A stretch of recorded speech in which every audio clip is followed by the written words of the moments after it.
சுச்சக்கர வரதாச்சாரியம் சுத்த சத்வ குருத்தமம் ஸ்ரீநிதி ராகவம் வந்தே ஹியபார கருணாகரம். ஸ்ரீ சங்கரா தொலைக்காட்சி நேயர்களுக்கு நமஸ்காரம்.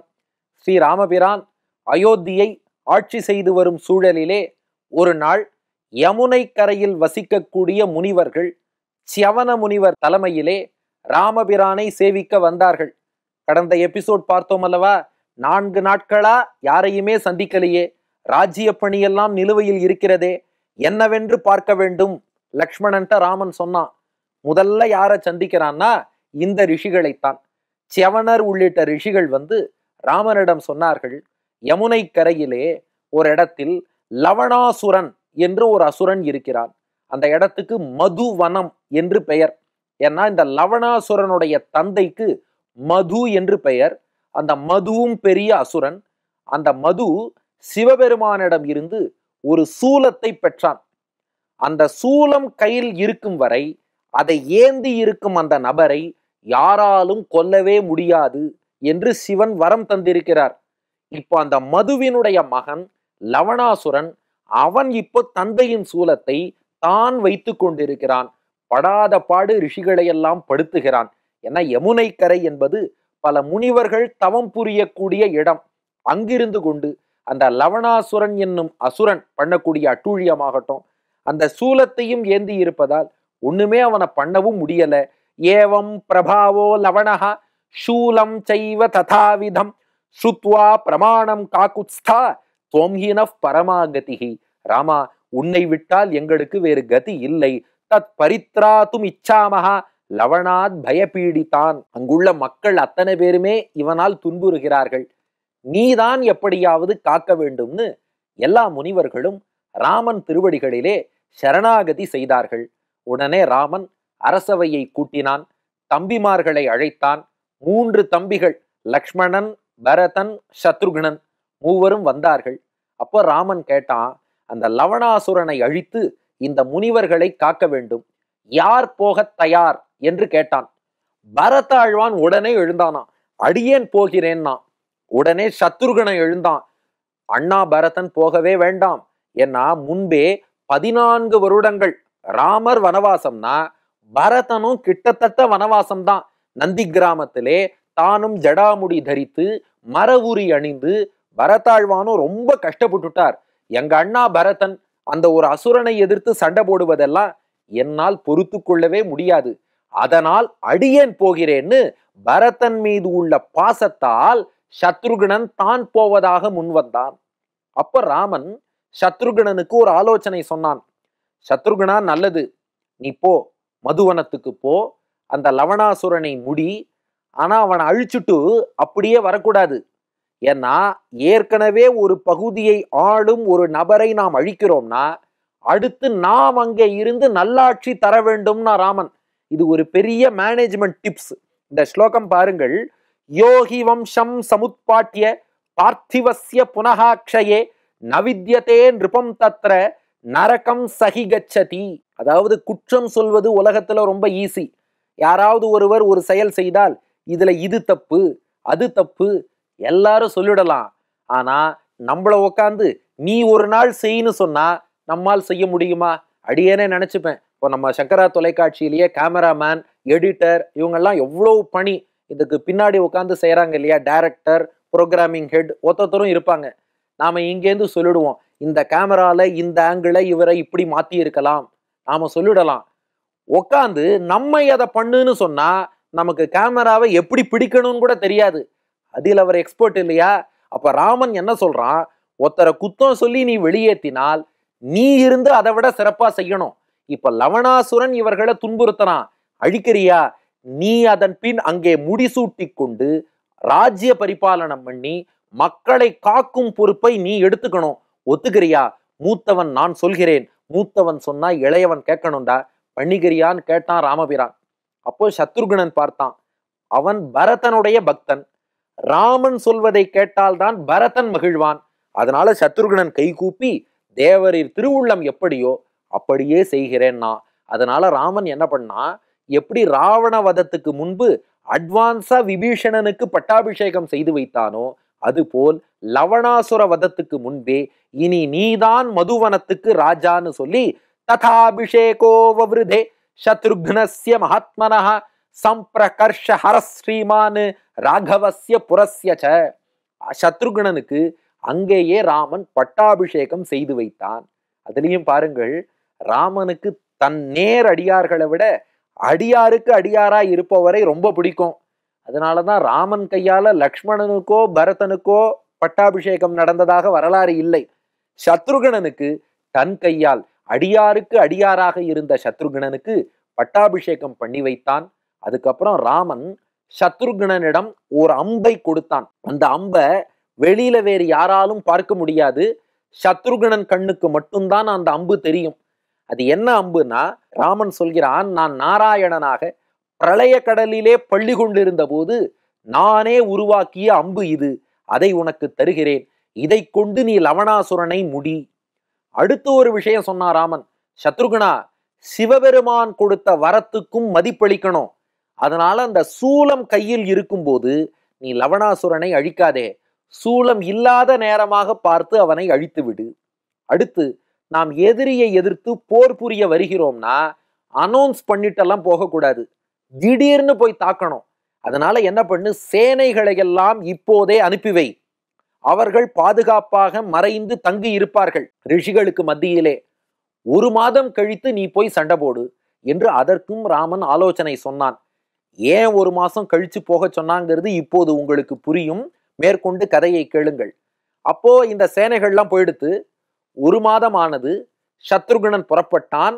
அயோத்தியில் இருந்து மதுவனம், அதுதான் இன்றைய மதுரா, அயோத்தியாலேருந்து மதுவனம் நோக்கி போகிறான். செல்லும் வழியில் 3வது நாள் இரவு வால்மீகி ஆசிரமத்தை அடைந்தான் சத்ருகணன். வால்மீகி ஆசிரமத்துல யார் இருக்கா? கர்ப்பிணியான சீத்தை இருக்கிறாள். அவளுக்கு இப்ப நிறை மாதம் டேர்ம் ஆகி சீதைக்கு அந்த குழந்தை பிறக்கக்கூடிய தருணம். எந்த இரவு சத்ருகணன் வால்மீகியின் ஆசிரமத்தை அடைந்தானோ அதே இரவில் சீதாதேவி இரட்டை குழந்தைகளை ஈந்தாள். உத்தரகாண்டம் 66வது சர்க்கம் முதல் ஸ்லோகம். யாமேவ ராத்திரிம் சத்ருக்னஹ பர்ணசாலாம் சமாவிஷத் தாமேவ ராத்திரிம் சீதாபி பிரசூதா தாரகத்வயம். இரட்டை குழந்தைகளை அதே இரவில் சீதை ஈன்றெடுத்தாள். வால்மீகி பகவான் அவர்தான் பெண் முனிவர்கள் நிறைய பேர் இருக்கிறார்கள், ரிஷி பத்தினிகள் அங்கே இருக்கிறார்கள்னு முந்தைய எபிசோட்ல பார்த்தோம் அல்லவா. ரிஷி பத்தினிகள் அங்கே இருக்கிறார்கள்னு முந்தைய எபிசோட்ல பார்த்தோம் அல்லவா. அவர்கள் எல்லாம் அந்த பிரசவத்தை நன்றாக நடத்தி விட்டார்கள். அதன் பின் வால்மீகி என்ன பண்ணாராம், ஒரு தர்பை புல்லை எடுத்து அந்த பெண்கள் கையில கொடுத்து, இந்த தர்பையால் சீதைக்கு பிறந்திருக்கும் அந்த இரட்டை குழந்தைகளுக்கு காப்பிடுங்கள், உலகுய மிதிலை செல்வி மணிவயிறு வாய்த்த மக்களாச்சே, ஆகையினால அந்த குழந்தைகளுக்கு காப்பிடுங்கள் என்று சொன்னார் வால்மீகி பகவான். அவ்வாறே அந்த பெண்கள் எல்லோரும் என்ன செய்தார்களாம், தர்பையினுடைய நுனி பகுதியால் முதல் குழந்தைக்கு காப்பிட்டார்கள். தர்பை நுனிக்கு குஷம்னு பேரு. தர்பை நுனியால் ரக்ஷை செய்ததால் குஷன் என்று அந்த குழந்தை பெயர் பெற்றது. 2வது குழந்தைக்கு தர்பையின் அடிப்பகுதியால் ரக்ஷை செய்தார்கள், காப்பிட்டார்கள். தர்பையின் அடிக்கு லவம்னு பேர். அதனால் அந்த குழந்தை லவன் என்று பெயர் பெற்றான். குஷன் தர்பை நுனியாலே காப்பிடப்பட்டவன், லவன் தர்பையின் அடியாலே காப்பிடப்பட்டவன். ஸ்லோகம். யஸ்தயோ பூர்வஜோ ஜாதஹ ச குஷைஹி மந்திர சத்கிருதைஹி நிர்மார்ஜனீயஸ்து ததா குஷ இத்யஸ்ய நாம தத் யச்சாபரோ பவேத்தாப்யாம் லவேன சுசமாஹிதஹ நிர்மார்ஜனீயோ விருத்தாபிஹி லவேதி ச சநாமதஹ. அப்பதான் சத்ருகணன் அங்கே தங்கினவன் ஒரு 2 ஆசிரமம் தள்ளித்தான் குழந்தைகள் பிறந்திருக்கிறார்கள். செய்தி கேள்விப்பட்டான். அப்பதான் புரிஞ்சுட்டானா, ராமன் ஏன் 1 மாதம் கழித்து போக சொல்லி இருக்கிறான். அப்போ அன்னையுடைய தரிசனமும் நமக்கு கிடைத்தது. பெருமாளுக்கு பிறந்த 2 குழந்தைகள், இரட்டை குழந்தைகள், வேறு யாருக்கும் கிட்டாத பாக்கியத்தை சத்ருகணனுக்கு ராமன் கொடுத்தான். ஏன்னா தன் அடியாராக இருந்தவர்கள் லக்ஷ்மணனும் பரதனும், அடியவனுக்கு அடியவனாக இருந்தவன் சத்ருகணன். அவனுக்கு பெருமாள் பண்ண அனுகிரகம். ஓடி வந்தான் சத்ருகணன். குழந்தைகளோடு சீத்தை விளங்குகிறாள். பர்ணசாலாம் ததோகத்வா மாதர் திஷ்டியேதி சாப்ரவீத். மாதகா திஷ்டியா இதி சொல்றான் சீதையை பார்த்து, அன்னையே தாயே எவ்வளவு பெரிய பாக்கியசாலி அடியேன்! இன்று வந்து இங்கு தங்கியதால் உங்களையும் தரிசிக்கும் பேறு பெற்றேன்.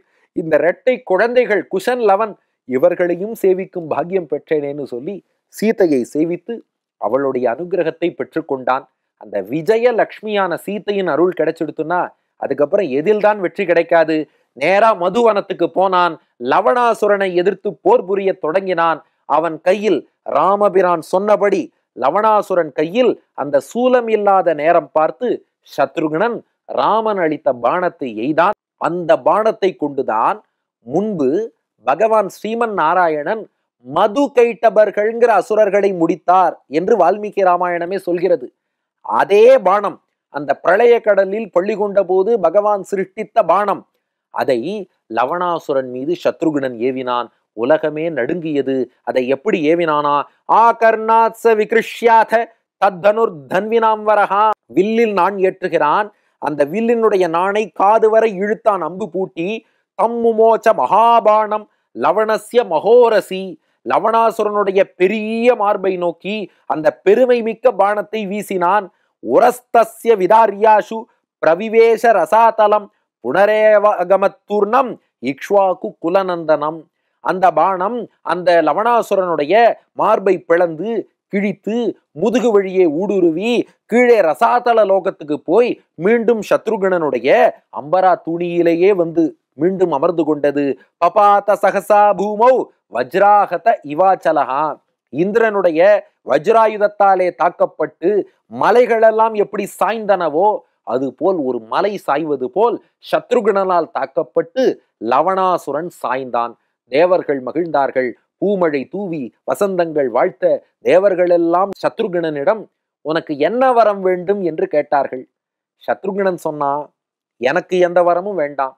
இந்த பகுதி மக்கள்லாம் ரொம்ப கஷ்டப்பட்டுட்டா. இனியாவது இது காட்டு பகுதியாக இல்லாமல் மக்கள் க்ஷேமமாக வசிக்கக்கூடிய செழிப்பு மிக்க நாட்டு பகுதியாக இருக்க வேண்டும் என்று சொன்னான். தேவர்களும் அவ்வாறே வரமளித்தார்கள். அதன் பின் சத்ருகணன் என்ன பண்ணா, முன்பு இந்த லவணாசுரனின் தந்தை மது வசித்த இடம் மது வனம்னு தானே சொல்லப்படுகிறது, அதை மதுரா என்று மாற்றினான். ஒன்று மது இருந்த இடம் மதுரா, இன்னொன்று மதுரமான இடமாக இனிமையாக இடமாக மாற்றியதாலே அதனாலும் மதுரா என்று அந்த இடத்துக்கு சத்ருகணன் பெயர் சூட்டினான். ஆவணி மாதத்தில் அந்த நகரத்தை நிர்மாணம் செய்தான் சத்ருகணன். தன்னுடைய சேனைகளை எல்லாம் அங்கேயே குடியமர்த்தினான். தேவர்கள் இந்திரன்லாம் சரியா மழை கொடுக்க பூமி செழித்தது. மழை நன்றாக பொழிந்தது. அந்த நகரம் யமுனை கரையிலே ஒரு பிறை சந்திரன் வடிவில் ரொம்ப செழிப்பு மிக்க அற்புதமான நகரமாக உருவானது. ராமபிரானுடைய ஆணைப்படி சத்ருகணன் அதை ஆட்சி செய்து வருகிறார். இந்த சூழல்ல தான் வால்மீகி முனிவர் சிந்திக்க தொடங்குகிறார். ஏன்னா போன எபிசோட்ல நாம நிறைய விசாரம் பண்ணிட்டோம். ராமன் ஏன் சீதையை காட்டுக்கு அனுப்பினார், இது நாம விசாரம் பண்றதுக்கான விஷயம் கிடையாது.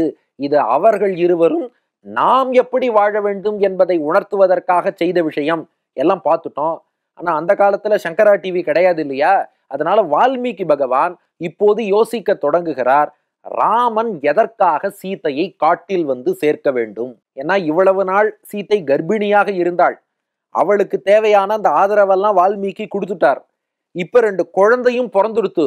இப்பதான் வால்மீகிக்கு யோஜனை வருது, இது என்ன இப்படி ராமன் குழந்தையும் பிறந்துடுத்து, சத்ருகணன் வந்தான், அவன் பார்த்துட்டு போறான், எதற்காக சீதையை ராமன் காட்டில் சேர்க்க வேண்டும்? சிந்திக்க தொடங்கினார். இது வால்மீகிக்கே ஒரு விதமான சந்தேகமா போயிடுத்தான். அப்ப ராமனும் ஒருவேளை சராசரி மனிதன் தானா? நாம அவனை நாராயணனுடைய அவதாரம் இறைவன் என்றெல்லாம் கருதுகிறோம். இறைவன் மனிதனாக பிறக்கும் போது இப்படியும் ஒரு காரியம் பண்ணுவானா? போட்டு மனச அது கொடையறது அந்த சந்தேகம். ஏன் ராமன் இப்படி செய்தான், ஏன் இப்படி செய்தான்? சந்தேகம் வரது தப்பு இல்ல. என்ன பண்ணணும்னா, என் மனசுக்கு ஒண்ணு புரியலைங்கிறதுக்காகவே விமர்சனம் பண்ணிடக்கூடாது. என்ன சந்தேகம் வரதோ அதை ஒரு நல்ல ஆச்சாரியன்ட்ட போய் கேட்டு தெரிந்து கொள்ள வேண்டும். அப்படிப்பட்ட நல்ல ஆச்சாரியன் அவர் தபஸ் பண்ணவரா இருக்கணும், வேதங்கள் கற்றவராகவும் இருக்கணும், பேச்சிலும் வல்லவராக இருக்கணும், பகவானையே தியானிக்க கூடியவராகவும் இருக்கணும். அப்படி ஒரு ஆச்சாரியன் யாருன்னு யோசித்தார். நாரதர் தான் அந்த ஆச்சாரியன். அதனால வால்மீகி நாரதரிடம் போய் கேட்டாராம். தபஸ்வாத்தியாய நிரதம் தபஸ்வி வாக்விதாம் வரம் நாரதம் பரிபப்ரச்ச வால்மீகிர் முனிபுங்கவம். என்னடா உபன்யாசம் பண்ற? உத்தரகாண்டத்துல பாலகாண்டத்தின் முதல் ஸ்லோகத்தை சொல்கிறாயே. ஆம், அந்த பாலகாண்டத்தின் முதல் ஸ்லோகம்ங்கிறது இந்த காட்சியின் தொடர்ச்சி. திடீர்னு வால்மீகி நாரதரிடம் கேள்வி கேட்டாரான்னா அத நான் லீனியர் ஸ்கிரீன் பிளேயா வச்சிருக்கார் வால்மீகி.